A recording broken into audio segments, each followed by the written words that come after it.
Thank you for the opportunity. My name is Daphne Gottschalk. I'm leading Amdocs Innovation Program.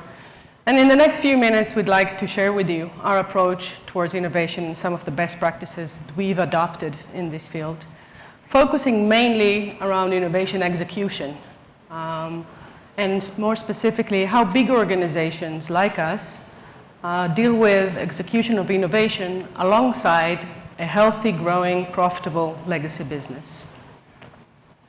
So for those of you who don't know Amdocs, we've been catering for the telecom industry for the past 30 years or so, providing customer experience systems for the largest telecom operators around the world. And when we talk about innovation, we typically look at innovation in a business context or in a market context.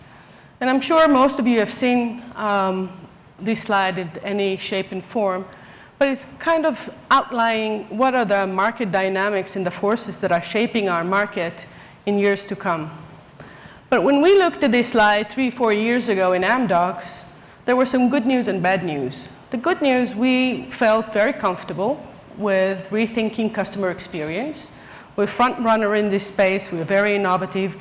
We can support our customers in a new, brave digital world, providing customer experience. But 3-4 years ago, when we looked at the other domains, we felt we had some great assets, but we needed to make investments in order to become a major player in this field.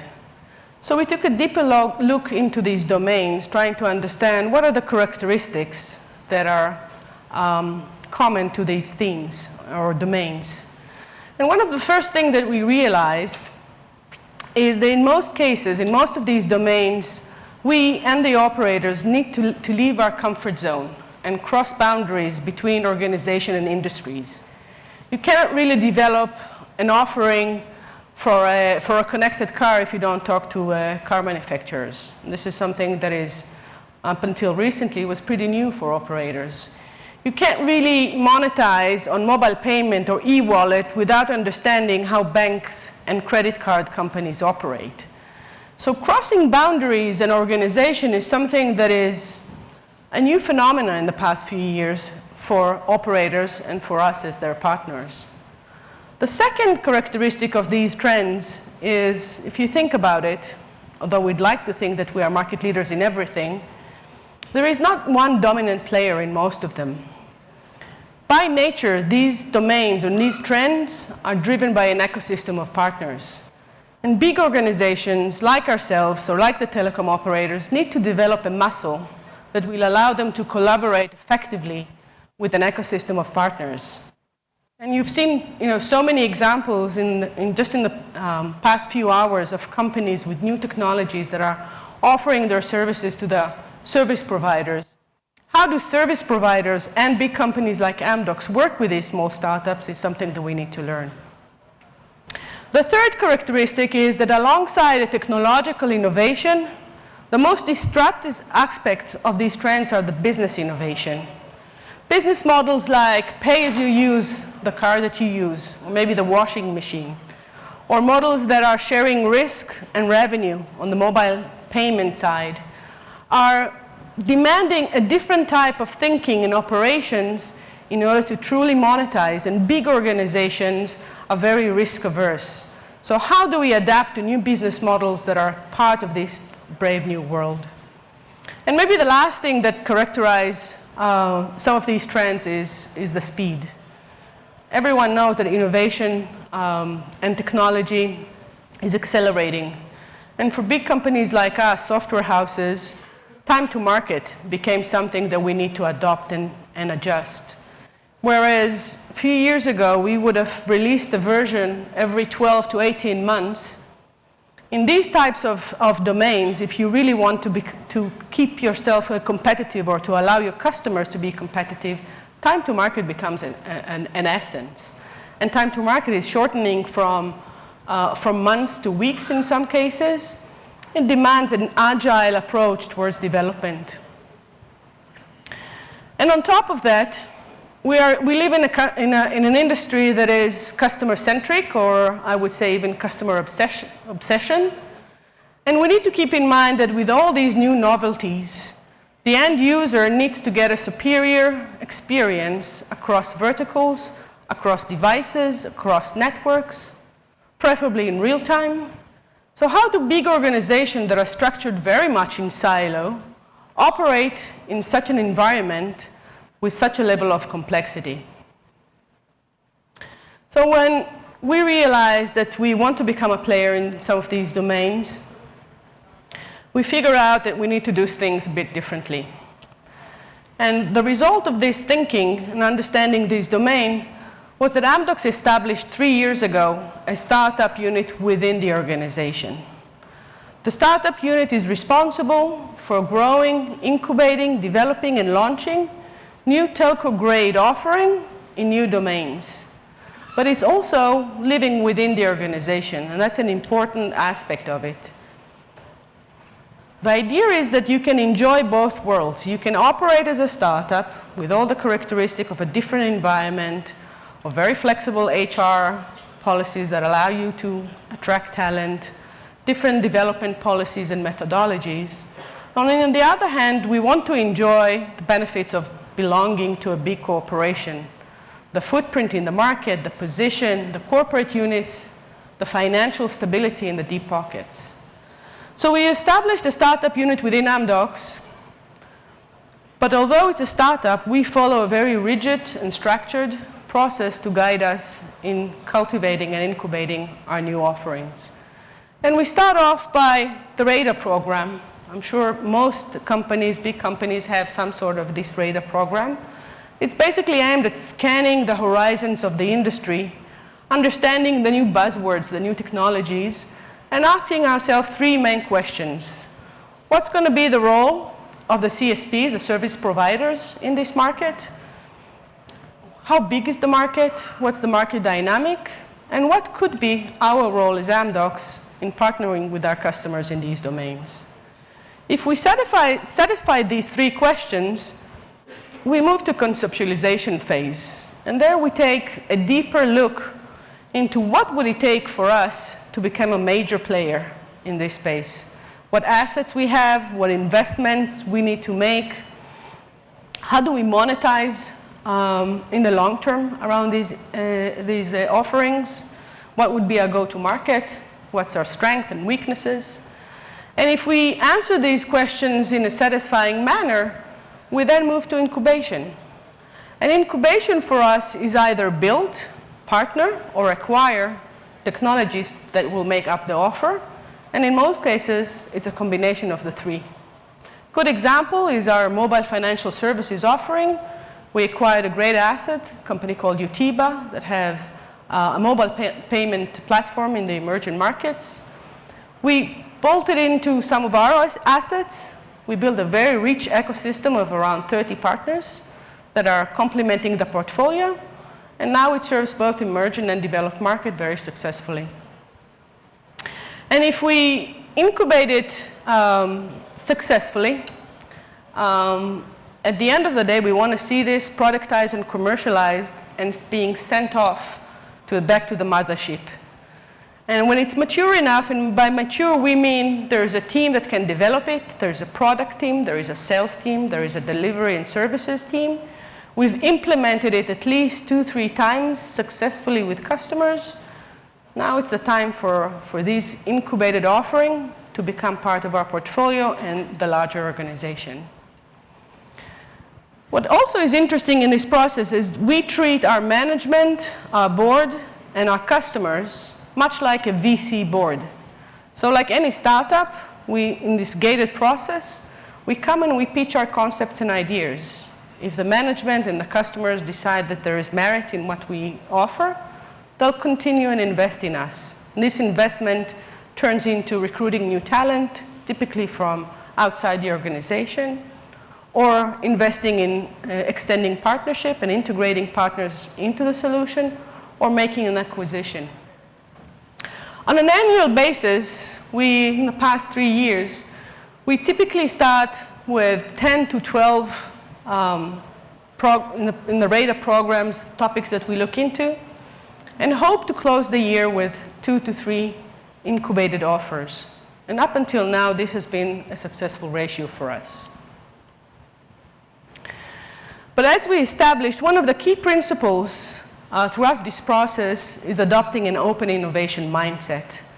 Because we realize that no one is smarter than everyone. And where we may be that 900-pound gorilla in our legacy business, but in the new domains, we are one of the players in the ecosystem, and we have a lot to learn from them.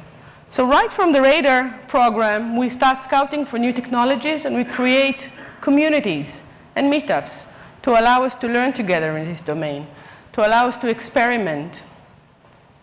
And if we move on with these partners, we typically put together visionary demos to allow us and the partners and the customers to see what would be the user experience at the end of the line, way before we have systems and way before we coded anything.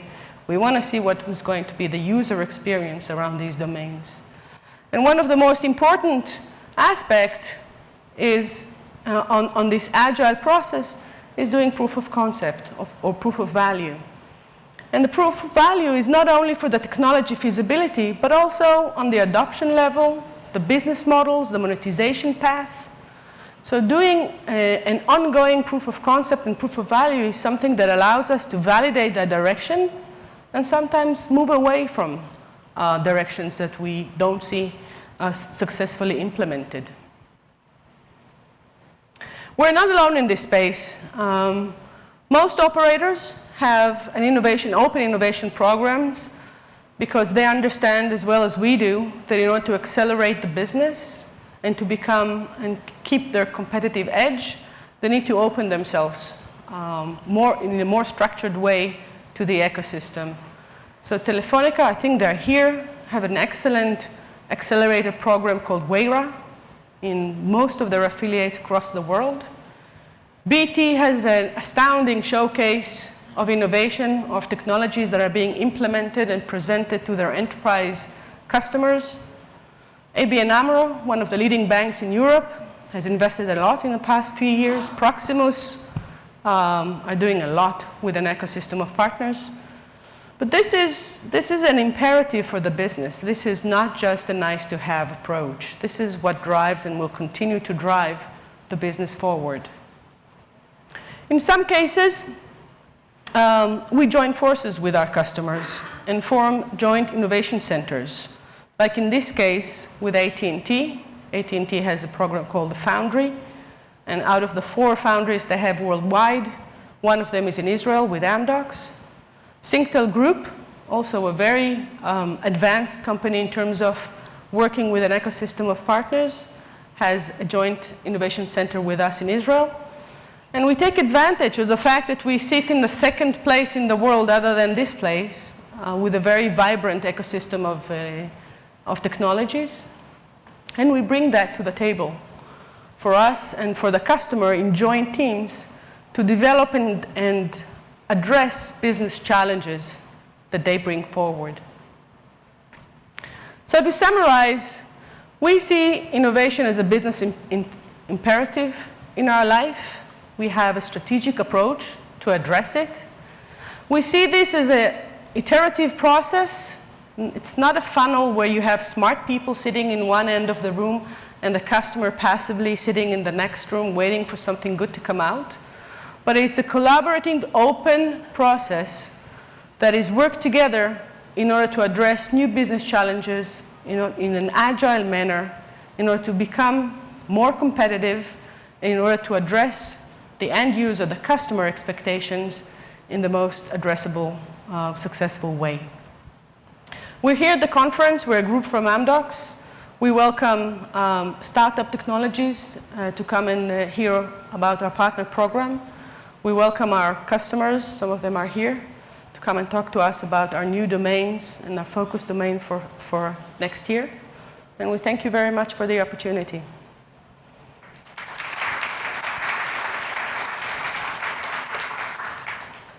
Thank you very much, Daphne. Can you take a couple of questions? Sure. All right, of course. Great. Because I found that really interesting, and some things jumped out at me. And you talked about a methodical process as an important part of this, and that's what I've seen as well. That the companies who have, the first thing I think that companies do is they see that, oh, we need to partner with innovation. but they don't do anything. Then the next thing you do is you talk a good game, but you don't really invest in resources. The third thing you do, and this is where the mistakes actually start costing money, is you send scouts to various places around the world, but they don't actually have any power or mandate back at head office. There's no methodology to use what they find. And a lot of companies, and it's not just telecom, you could point at automotive or a lot of other industries, are in that space right now. Well, we have scouts. It's like, great, but what happens with what they find? Yeah. So you guys are saying you're at a maturity level where you have that methodological process back at the head office. Where do you feel the telecom industry is in terms of maturity to having great processes as an industry? So it's a great question, and this is why we chose to address the innovation execution here and not the ideation piece, because I think a lot has been invested in big organization in nurturing innovation in terms of ideation. Mm-hmm. We want good ideas. Yeah. But most organizations fail when it comes to execute on them. Yeah. And that's why we took a very strategic approach to try to figure out how to do this effectively. And you are right. When we work with startup companies, the reason why we are successful is because we see this as a triangle. It's not enough to find the technologies. Right. It's more important to understand how this technology is working in the environment of a telco. Yep. What's the organizational environment? Mm-hmm. You know, a lot can be said about small startups trying to work with a giant like AT&T or Sprint. Right. So this is where we find a very rigid process, both in our startup-like unit, but also in the innovation centers, of creating the stakeholders governance process, where ideas are being brought forward. There is a bucket of budget that is being allocated. There's a business sponsor that needs to commit to a proof of concept, even if it's small money. Yeah. In order to really, truly see this flowing through. And by the way, one of the things that we measure is not the front of the funnel, but it's the ratio of the proof of concept that are being commercialized. Right. And this is where we put the emphasis in. Right. That's something your success as an innovation team is measured by, does this actually result in anything? Yes. Services are eventually landing on the customer's phones and things like that. And you know, I've seen over the years, in many years now, 15 or so, I've seen innovation efforts come, and they get pulled out of Silicon Valley 2 years later when they're not effective. So you can see this teamwork. And then some of those companies, whether the carriers or not, they reappear 3 years later with a more mature look. But I think we've gone through a lot of the growing pains, and I think everybody has an understanding. But I'd love to see more methodology. And I think operators are heading to the right direction. So your incubators are in one of the places when you say, that's a good idea, this is part of your method in your triangle, you put because AT&T has an incubator here locally with Ericsson, and one in Israel with Amdocs, right? Exactly. So this is kind of where you funnel some ideas towards that to try them out. That are geared specifically for AT&T with great success. And what is the, you know, if a startup thinks, oh, I have an interesting thing for a new kind of pricing model, new kind of billing model, I'd like to talk to Amdocs about that. What's the method for them to engage with Amdocs? So we have a partner program called Enrich. That is, you can also check it online. Yep. And we have an onboarding process for new startups to join the program. What was that called? Enrich? Enrich. How's it spelled? Enrich. Enrich. Okay, good. And we always publish, and also in our booth, what are the domains that we are investing more each year. And that's where we scout for technologies. Great. All right. Thank you very much, Daphne. Thank you. Thank you. Cheers. Thank you. So, as Daphne walks away, I'll tell you one of the things that she said that I'm going to tweet as soon as we go to lunch break, and that is, no one is smarter than everyone. And I think, you know, that not invented here idea that, we need to build things here. The problem with building things here and not being open to partnerships that many companies and carriers certainly have had over years is, you're limited to whatever your R&D staff is. And even if you have 500 people, the world is full of another 7 billion. And the odds of you coming up with all the best ideas are minuscule. It's like buying a lottery ticket. Most of us are mathematical, or have we have enough skills to know that a lottery ticket's a bad idea? Why did we ever espouse not invented here? That's all a similarly terrible idea. You need to be open to the innovation that's happening everywhere. So like she says, you can be smart, but no one is smarter than everyone.